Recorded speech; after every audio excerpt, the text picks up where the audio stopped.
Bây giờ có sẽ chi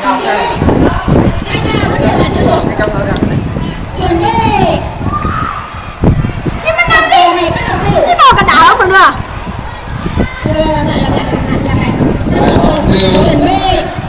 dùng lại thì phải cờ đấy giờ chụp ảnh thế này Con luôn về bằng nam chéo cho tôi chuẩn bị. Bắt đầu. 1 2 3 4 5 cả 6 đầu cờ 7 3 8 1 đầu cờ 2 tay 3 4 có lên 5 nhiều thái hẹp 7 8 có lên 2 2 có tay 3 đâu riêng nám của Vinh Bảo 6 7 3 8 1 2 3 4 ngược mặt 5 6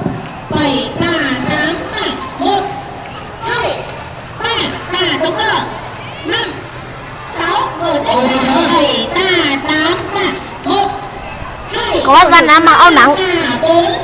5 6 7 1 2 3 4 đầu cờ 5 6 7 8 2 2 kêu không ra bây giờ này 5 6 7